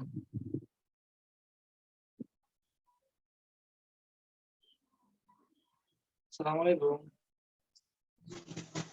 Belum siap ya Kak Rika ya? Belum aktif ya? Kita lewatin dulu sambil menunggu Kak Rika. Ini punya Kak Rika nih video atau foto ya Kak ya? Kok kayak gak gerak. Oke, lanjut saja dulu terlebih dahulu ke Kak Anissa dulu ya. Karena ambil menunggu Kak Rika ternyata belum ini. Belum. Silakan. Tadi Kak Anissa dulu kan, bukan Kak Aulia ya. Kak Anissa dulu. Diaktifkan mic-nya Kak Anissa. Silakan Kak. Assalamualaikum warahmatullahi wabarakatuh Kak Anissa. Waalaikumsalam warahmatullahi wabarakatuh. Alhamdulillah, Kak Anissa sehat Kak Anissa. Ya Allah. Alhamdulillah. Skripnya dibawa pulang atau masih ketinggalan di pesantren Kak? Dibawa pulang kan? Dibawa kan? Alhamdulillah. Boleh nanti kita tinggal bacakan aja. Nah, kalau sudah diisi udah mulai tinggal dibacakan. Punya Kak Farad nyata malah ketinggalan di rumah. Nah, ini bismillah kalau sudah ada ya, siap. Punya Kak Anissa, judulnya apa Kak kemarin Kak? Meraih cinta Sang Maha Pencipta. Oh, keren banget nih. Meraih cinta Sang Maha Pencipta. Ini udah pakai rima namanya ya. Ujung-ujungnya di akhirnya itu kalimatnya sudah kalimat indah tersusun rapi. Meraih cinta Sang Maha Pencipta. Oke, terima kasih Kak. Nah, ini lanjut nih langsung ke why-nya. Apa nih Kak? Surga dan nerakanya atau manfaatnya, kelebihannya, mengapa kita harus belajar ilmu ini? Karena agar kita dicintai Allah dan berdoa kepada Allah, dan juga tambah untuk mempertebal iman kita terhadap Allah, dan juga Allahnya lebih. Oke, bagus nih, benefitnya bagus banyak nih. Ada ininya nggak Kak? Ada kerugiannya nggak Kak? Ada pain-nya nggak atau nerakanya? Ini kan tadi surganya ya, kelebihannya, manfaatnya. Ada nggak kerugian bagi audiens jika tidak meraih cintanya Allah? Itu kalau bisa menghadirkan itu lebih bagus lagi. Belum, baru yang kelebihannya. Enggak. Kalau emang nggak ada nggak apa-apa Kak. Kalau ada lebih bagus. Kalau belum ada nggak apa-apa. Fokuskan ke sini aja. Di breakdown yang ke why-nya ini. Why-nya diperkuat lagi ya. Tadi kan agar dicintai oleh Allah ya. Agar mempertebal iman kita ya. Terus memperbaiki hablum minallah. Tadi kan disampaikan oleh Kak Anissa ya. Ini nanti tolong ini kan sudah poin-poinnya. Tinggal nanti dirubah ke skripnya nanti pas saat perform itu menjadikan sebuah kalimat, menjadi ke audiens itu lebih mudah diserap. Misalkan nih, ada nggak sih? Ya, jadi bisa dibikin pertanyaan ya teman-teman. Why itu bisa dibuat pertanyaan. Jadi poin-poin tadi, ada nggak sih yang ingin sekali ya senantiasa disayang oleh Allah? Karena sejatinya ada loh orang itu yang ternyata hanya senantiasa dikasih, tapi ternyata belum tentu disayang gitu. Kalau disayang, sudah tentu pasti akan dikasih. Pengen nggak kira-kira kita itu disayang oleh Allah? Pengen. Nah, ada yang gitu kan. Yang pengen angkat tangan misalkan. Nah, bagaimana caranya meraih cintanya Allah itu? Nah, misalkan gitu. Ini contoh kita breakdown satu poin ya Kak ya. Tadi, meraih cintanya Allah kan. Agar dicintai oleh Allah. Nah, agar kita senantiasa dicintai oleh Allah, maka kita akan bahas dalam 10 menit ke depan atau 15 menit ke depan. Dengan tema kita hari ini adalah tentang meraih cinta Sang Maha Pencipta, misalkan Sang Maha Pencipta, misalkan gitu Kak. Bisa diterima ya Kak ya? Ini satu poin gitu. Kalau poin yang kedua, ada satu fadilah luar biasa, orang yang senantiasa hidupnya itu penuh dengan ajaib. Hidupnya itu senantiasa baik terus. Siapa itu? Dialah orang-orang yang beriman bahwa segala sesuatunya itu ya yang dirasakan adalah kebaikan. Nah, pertanyaannya adalah, ada nggak orang yang ingin senantiasa dalam hidupnya senantiasa dihadirkan ya keajaiban, senantiasa dihadirkan nikmat dalam hidupnya? Ada nggak orang-orang yang senantiasa hidupnya itu terus lapang, seperti orang-orang yang beriman tadi? Nah, mesti nanya ya, kalau dia ingin angkat tangan misalkan. Oh, ada yang ingin. Nah, itu ternyata itu adalah ya proses di mana kita semakin tebal iman kita. Nah, bagaimana caranya kita untuk mempertebal iman kita? Yakni ya meraih cinta Sang Maha Pencipta, misalkan gitu. Ternyata tema ini sangat penting sekali. Jadi kita rubah nanti poin ini ke kalimat kata-kata bisa menjadi sebuah pertanyaan. Ada nggak sih yang ingin dicintai oleh Allah? Kalau kita dicintai oleh orang tua kita saja, Masya Allah ya, kita pengen apapun orang tua kita memberikan kepada kita. Nah pertanyaannya, jika Allah yang sudah sayang gimana kira-kira? Pasti nikmat sekali hidupnya. Pengen nggak dicintai oleh Allah? Ada nggak yang ingin dicintai oleh Allah? Pasti semuanya pengen. Gitu kan? Maka Bismillah, pada kesempatan kali ini saya Anissa akan ya membuatkan sebuah materi agar diri kita senantiasa meraih cinta Sang Maha Pencipta. Nah gitu. Itu sebagai way ya, diperkuat lagi ya. Ini udah keren banget nih punya Kak Anissa sudah mulai di breakdown. Berikutnya sekarang adalah setelah why, what's-nya. Meraih cinta yang seperti apa sih yang dimaksud dalam tema ini punya Kak Anissa?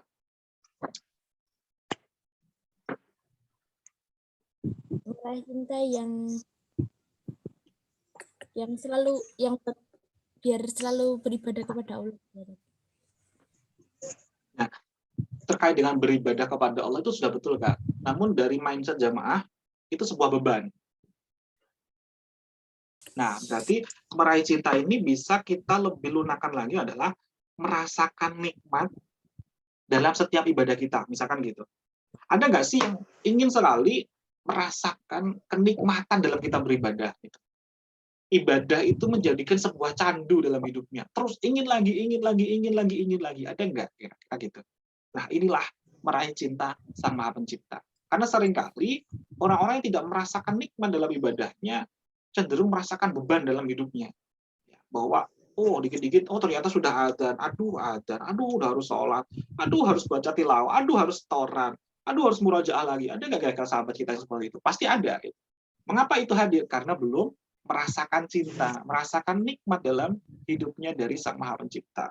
Ya, maka bisa didefinisikan lebih mudah untuk diserap oleh para audiens itu sesuatu yang indah bagi audiens. Apa itu? Merasakan kenikmatan dalam beribadah. Rasakan nikmat dalam ibadah, misalkan contohnya gitu. Bisa boleh punyanya Kak Anissa tadi udah bagus, ditambahkan ini aja Kak untuk pelengkapan aja. Ya, ini words-nya. Nah, how to-nya Kak. How to-nya ada berapa punyanya Kak Anissa? How to. Langkah-langkah untuk meraih cinta Allah itu ada berapa? Ada 3. Ada 3 ya. Yang pertama. Bertakwa. Oke, bertakwa. Dan yang terakhir sebenarnya.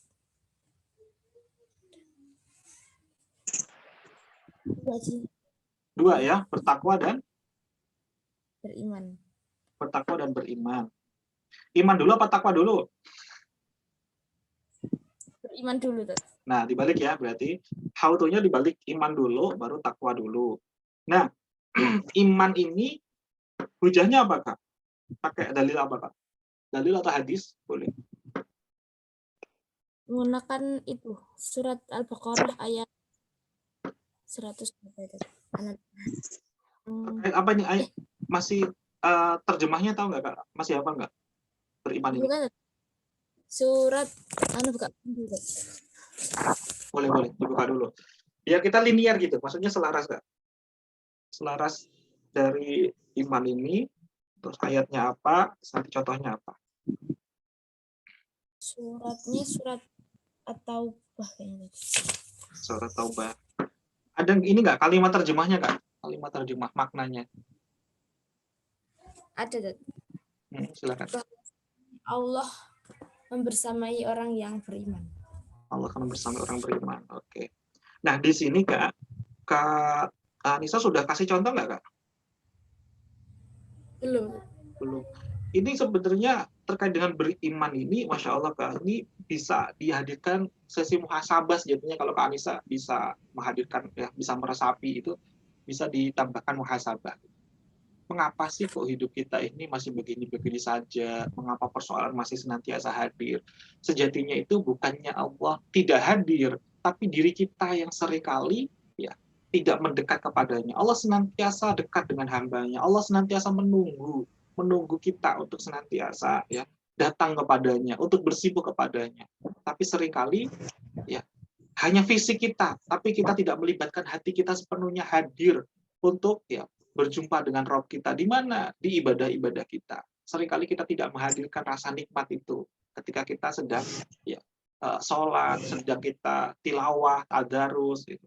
Kita bisa masukin kalimat-kalimat yang menyentuh. Itu kita masukin. Karena Allah kan sejatinya ya sangat menyayangi hambanya, ibarat melebihi seorang ibu kandung kepada anaknya. Ya nanti bisa dicari hadis bahwa ada satu kisah tentang Rasulullah itu bertanya kepada para sahabat ketika berjumpa dengan seorang ibu tawanan perang. Ya, beliau melihat ibu itu menggendong bayinya. Nah, Rasulullah bertanya kepada para sahabat, ya, kira-kira mungkin nggak seorang ibu itu melemparkan anaknya, tega melemparkan anaknya ke dalam kobaran api? Akhirnya para sahabat menjawab, tidak mungkin ya Rasulullah. Beliau itu adalah ibu kandungnya, pasti sangat sayang dengan anaknya. Maka Rasulullah pun menjawab, ya, jika ibu itu tidak tega melemparkan anaknya ke dalam kobaran api, maka sesungguhnya Allah jauh lebih tidak tega melemparkan seorang hamba ke dalam kobaran api neraka. Mengapa? Karena Allah sangat sayang dengan hambanya. Maka jika kita bisa masuk ke level iman, artinya apa? Allah akan senantiasa membersamai kita. Allah senantiasa dekat dengan diri kita. Allah kian hadirkan pertolongan-pertolongannya. Contohnya gitu. Jadi ini nanti bisa menjadi materi penambah ya, materi pengayaan terkait dengan beriman tadi, Kak. Berikutnya itu, Kak, terkait dengan tambahan lagi mungkin boleh Kak Anissa bisa pakai atau tidak gitu ya. Quran surat An-Nur ayat 55, Kak. Ya, Mi. Quran surat An-Nur ayat 55. Itu tentang janji Allah kepada orang-orang yang beriman dan beramal soleh. Wa'adallahu alladzina amanu minkum wa amilus solihat. Dan Allah telah berjanji kepada siapa? Kepada orang-orang yang beriman dan beramal soleh. Apa janjinya Allah? Ya, la yastahlifannahum fil ard kama stahlafal ladzina min qablihim. Jadi sungguh mereka akan berkuasa, sungguh mereka akan berjaya, hidupnya penuh dilapangkan oleh Allah ya di muka bumi sebagaimana orang-orang yang telah ya berjaya berkuasa sebelum kamu, sebelum mereka, sebelum kita maksudnya. Jadi Allah kian hadirkan pertolongannya, kemudahan-kemudahan hidup kita bukan hanya di akhirat, ternyata juga di dunia dan akhirat. Buktinya dalam Quran surat An-Nur ayat 55 ternyata Allah kian hadirkan kemudahan dalam kehidupan dunia kita. Syaratnya apa? Beriman dan beramal solih. Amal solih itu wujud dari bentuk dari ketakwaan. Nanti ini ada hubungannya nanti beriman dan bertakwa tadi. Jadi kan kita beriman. Bukti dari iman itu kan kita harus senantiasa hadirkan ketakwaan. Nah, contoh konkret prakteknya takwa itu apa? Kita beramal solih gitu. Nanti masuknya ke sana. Oke, lanjut yang kedua, Kak. How to-nya yang kedua, bertakwa ini, Kak. Bertakwa pakai apa ini, Kak? Hujahnya atau pakai contoh atau pakai kisah atau pakai apa, Kak? Kalau bertakwa pakai Oh iya, Kak, kalau contoh itu pakai yang beriman itu pakai itu, Kak. Pakai Nabi Musa ketika membelah lautan tuh boleh, Kak. Nabi Musa itu kan kondisi saat mau membelah lautan, itu kan dikejar-kejar tentara Firaun, mau dibunuh. Ya. Logikanya, awamnya, kalau orang awam, kalau sudah mau dibunuh, sudah kelihatan tuh tentara orang yang mau membunuh. Ya, pedang-pedang para pasukan Firaun itu sudah kelihatan. Orang pasti logikanya orang akan panik kan. Orang akan panik, akan hektik gitu. Nah, gimana ceritanya kalau misalkan Nabi Musa alaihissalam ketika ditanyain oleh para kaumnya Bani Israel nanya kepada Nabi Musa, ya Nabi, apa yang harus kita lakukan? Kita ini udah mau hendak dibunuh, di depan hanya ada lautan, kita nggak bisa kemana-mana. Kalau Nabi Musa panik, kira-kira apa yang terjadi? Umatnya pasti akan bubar. Kalau Nabi Musanya juga panik. Tapi apa yang dilakukan Nabi Musa? Nabi Musa dengan imannya, beliau dengan ya yakinnya beliau tetap tenang hatinya. Ini contohnya Nabi Musa. Bahwa ternyata saat tenang hatinya sangat beriman, Allah bersamai dia. Buktinya dengan apa? Nabi Musa saat berdoa. Doanya Nabi Musa, Allahumma lakal hamdu wa alaikal mustaka wa atal musta'an wa la hawla wa la quwata illa billahil aliyil azim. Ya. Allahumma lakal hamdu ya Rabb, sesungguhnya ya maha puji bagi engkau. Dia malah bersyukur kepada Allah. Dan dia sangat yakin sekali bahwa Allah akan hadirkan pertolongannya. Allah bersama dengannya. Maka akhirnya turunlah firman Allah melalui perantara malaikat Jibril, ya, hempaskanlah tongkatmu itu. Jadi solusi itu ternyata nggak jauh-jauh di luar sana. Ini bukti Allah hadirkan, Allah bersamanya. Solusi itu nggak perlu kamu cari ke kanan, ke kiri, ke depan, ke belakang, tapi sudah kamu pegang. Di mana? Di tongkatmu itu, sabetkan. Ketika disabetkan, hadirlah pertolongan itu. Itu contohnya. Semakin kuat imannya, semakin mudah hadirkan pertolongannya. Ya, dihadirkan pertolongannya oleh Allah Ta'ala. Karena pertolongan Allah itu berbanding lurus dengan keimanan kita. Itu contoh yang pertama. Nah, yang kedua, takwa tadi. Hujannya pakai apa, Kak?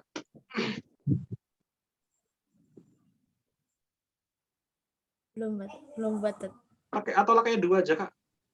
Atolak ayat 2, Kak. Atolak ayat 2. Wa may yattaqillaha yaj'al lahu makhraja.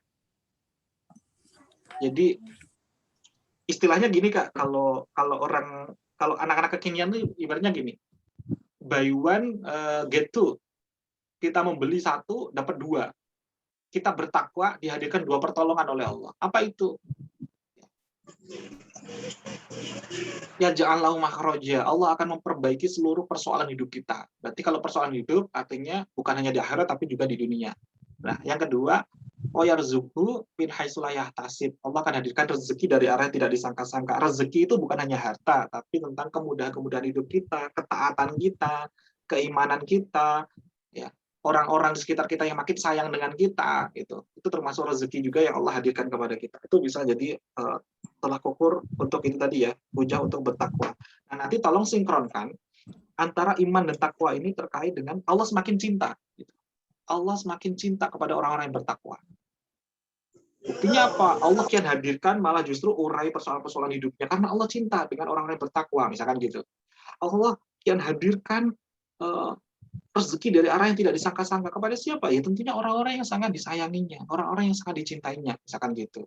Nah, siapa itu orang-orang yang beriman dan bertakwa yang sudah mempraktekkan dalam hidupnya senantiasa disayang oleh Allah, yakni para kekasih-kekasih Allah. Siapa itu? Rasulullah, para nabi, para rasul, para aulia, gitu ya. Kenapa? Karena para nabi saking disayangnya oleh Allah kian dihadirkan mukjizat. Para aulia dihadirkan yang namanya karomah, ya. Para hamba-hamba yang beriman ya dihadirkan yang namanya maunah.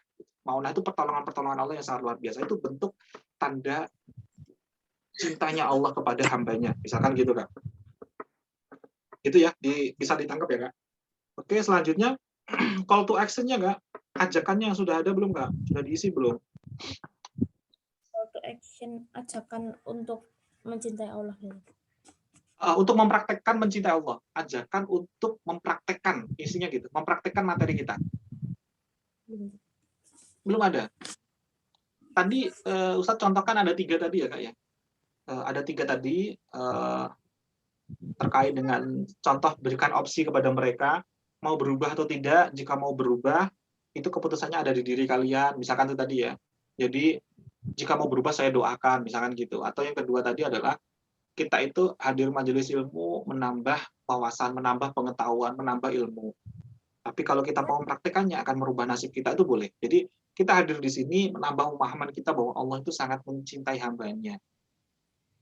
Gitu. Namun saat kita benar-benar mau mempraktekkan untuk beriman dan bertakwa, untuk meraih cintanya Allah ini, maka bismillah dengan izinnya justru Allah kian hadirkan ya perubahan nasib kepada kita atau kian hadirkan rahmatnya kepada kita, kian hadirkan ridhonya kepada kita, misalkan gitu. Maka apakah kita mau begini-begini saja atau mau mempraktekannya? Nah, kita ajak mereka. Jika kalian mau mempraktekannya, jika kita mau mempraktekannya, ayo kita bareng-bareng berdoa, semoga Allah tuntun kita, Allah jaga kita, diri kita untuk dimudahkan dalam mempraktekannya, untuk beriman dan bertakwa, untuk bisa merasakan nikmat dalam beribadah kepadanya. Itu di penghujung acara kita.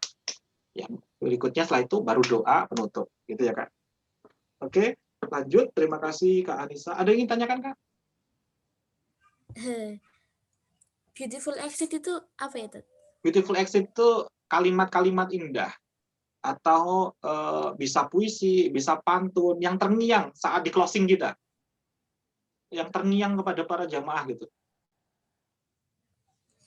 Bisa kata mutiara, bisa Kak Anissa cari kalimat-kalimat indah atau dari Al-Quran juga boleh. Allah Ta'ala berfirman begini-begini yang artinya begini-begini gitu. Boleh disebutkan terjemahannya. Setelah Arabnya, setelah ayatnya langsung berikutnya terjemahannya itu juga bisa. Namun pilih ayat Al-Qur'annya yang memotivasi, Kak. Kalau beautiful exit itu yang memotivasi, bukan yang ancaman. Bukan tentang neraka tapi tentang surga. Beautiful exit itu yang orang itu terhujam hatinya mudah. Oh iya saya harus praktek. Ya contoh kayak tadi, call to action tadi itu masuk bagian dari beautiful exit kalau kita rakam menjadi sebuah puisi atau sebuah pantun. Gitu. Cukup ya Kak Anissa. Sekarang balik lagi ke Kak Rika ya. Tadi pas urutannya harusnya Kak Rika, tadi Kak Rika belum ready ya saat kita panggil. Oke, bismillah, terima kasih Kak Anissa. Bismillah, selanjutnya ya terima kasih Wa Iyaki Kak Anissa. Sekarang selanjutnya Kak Rika. Silakan Kak Rika. Ya, sudah siap? Assalamualaikum Kak Rika. Waalaikumsalam, Tat. Alhamdulillah. Tat, Gimana Kak? punya anak ketinggalan di pondok. Oh, ketinggalan di Cepasnya. pondok. Oke, enggak apa-apa. Bismillah. Gini saja, berarti nanti lembarannya, formnya itu nanti Ustadz kirimkan di grup WhatsApp lagi, agar teman-teman nanti di rumah bisa membuat lagi boleh, karena nanti materi ini akan kita gunakan langsung dipraktekkan di pekan depan untuk ujian. Ujiannya langsung praktek ya. Jadi nanti kita akan printkan ulang. Akan kita kirimkan di WhatsApp formnya kemarin agar bisa dikerjakan di rumah masing-masing gitu ya. Oke, bismillah. Kak Rika masih ingat nggak materi-materinya kemarin yang sempat ditulis ya? Seingatnya saja ya Kak Rika ya, seingatnya saja. Kayak tadi Kak Farah juga catatannya ternyata di rumah malah justru, tidak di pondok gitu. Oke, seingatnya saja ya Kak Rika ya. Tema utamanya apa Kak kemarin Kak yang sudah kita bentuk kemarin? Tentang mahkota gitu Kak kemarin. Apa Kak? Judulnya sudah ketemu kalimat indahnya?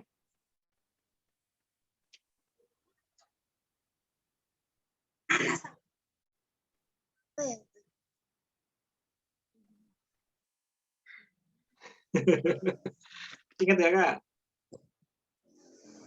Intinya kemarin, atau mau ganti tema Kak? Atau ganti judul nggak? Kalau kemarin sih yang Ustadz sekilas tangkap, itu tentang rasa malu kan, tentang rasa malu itu adalah mahkota bagi seorang perempuan gitu. Nah kemarin coba Ustadz kasih masukan terkait dengan judulnya, agar lebih lagi menarik gitu kan kemarin. Ustadz nggak ingat setelah itu. Masih ingat nggak Kak Rika? Atau mau ganti tema boleh kalau mau ganti tema.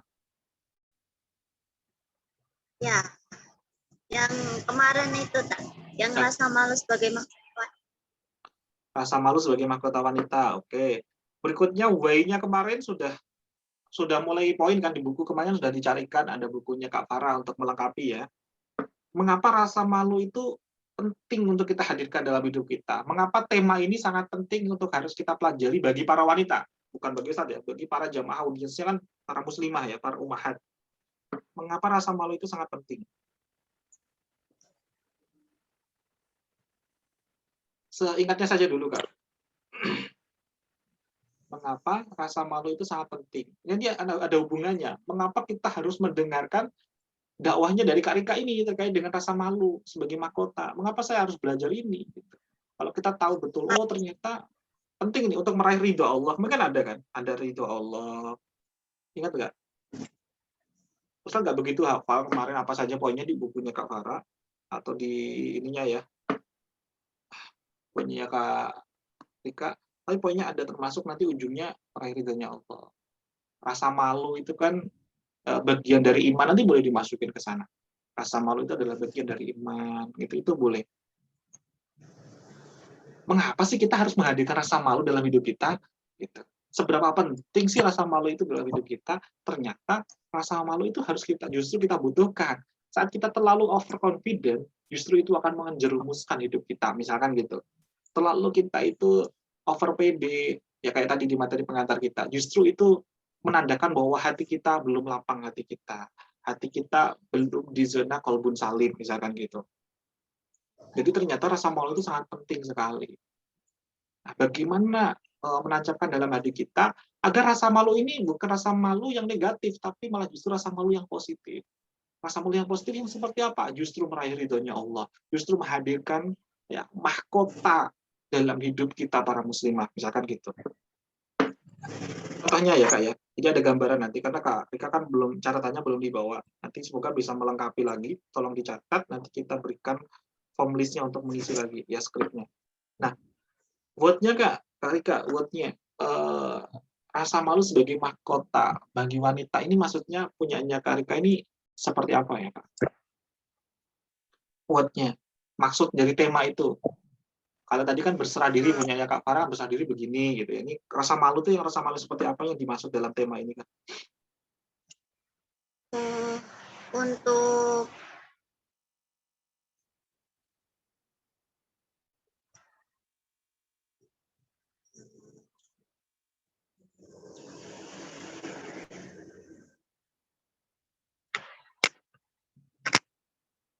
Gimana Kak? Rasa malu seperti apa nih Kak?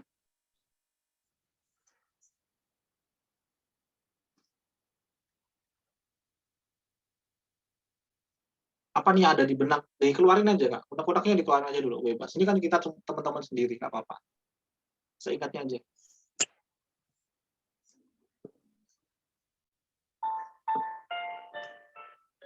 Rasa malu. Atau mungkin yang dimaksud Kak Rika adalah rasa malu yang benar-benar bahwa Allah itu senantiasa 24 jam memperhatikan kita, mengawasi kita. Maka sejatinya sangat malu bila kita melakukan hal-hal yang tidak diridhoi oleh Allah. Misalkan gitu. Sangat malu diri kita bahwasanya sejatinya Allah senantiasa mengawasi kita, melihat kita, gerak-gerik kita, setiap langkah kita. Kalau sampai kita tidak taat kepada Allah, misalkan gitu, itu boleh. Tapi yang dimaksud oleh Kak Rika ini yang seperti apa nih, boleh nanti ini lagi ya Kak ya, perdalam lagi ya Kak ya, perbaiki lagi. How to-nya kemana ada berapa Kak? Atau cuma 1 atau 2 atau 3 Kak?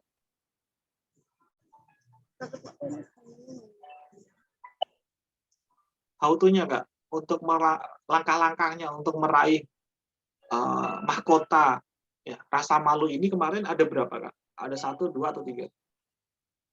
kemarin itu ada sekitar 3 Tat. Ada 3. Mas yang diingat dari 1, 2, 3 apa saja Kak? Ingat 1 aja nggak apa-apa.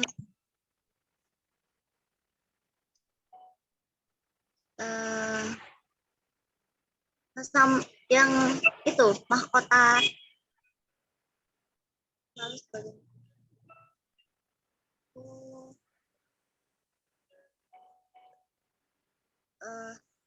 untuk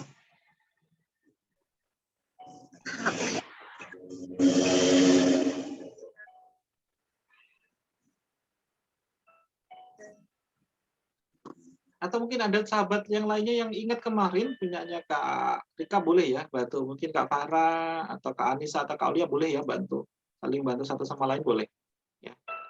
Saya masukin semua nih, satuin semua nih, boleh saling bantu. Punyanya Kak Rika kemarin how-to-nya kan ada 3, salah satu aja yang diingat biar kita ada gambaran nanti di call to action-nya Kak. Ada gambaran nanti di resume-nya, intisari materinya, ada gambaran di bagian leading-nya Kak.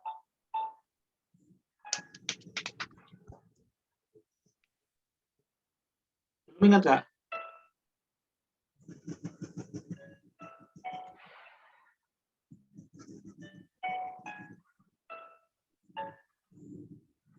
Yang pertama tadi Kak, apa tadi Kak? Kayaknya hampir ingat tadi, tentang mahkota tadi gimana Kak? Oh, apa seingatnya aja.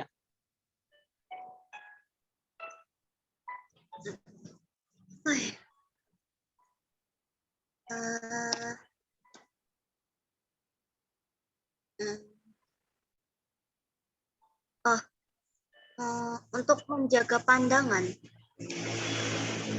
Oke, yang dimaksud dari rasa malu ini termasuk salah satunya menjaga pandangan, gitu kan. Nah, nanti boleh dilengkapi lagi, mengapa menjaga pandangan itu sangat penting. Misalkan, Kak, ya, saya kasih contoh misalkan gini.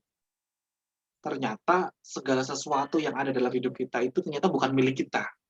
Semuanya hanyalah titipan. Mengapa kok disebut titipan? Karena yang namanya titipan pasti suatu saat harus dikembalikan. Ya, suatu saat harus diserahkan.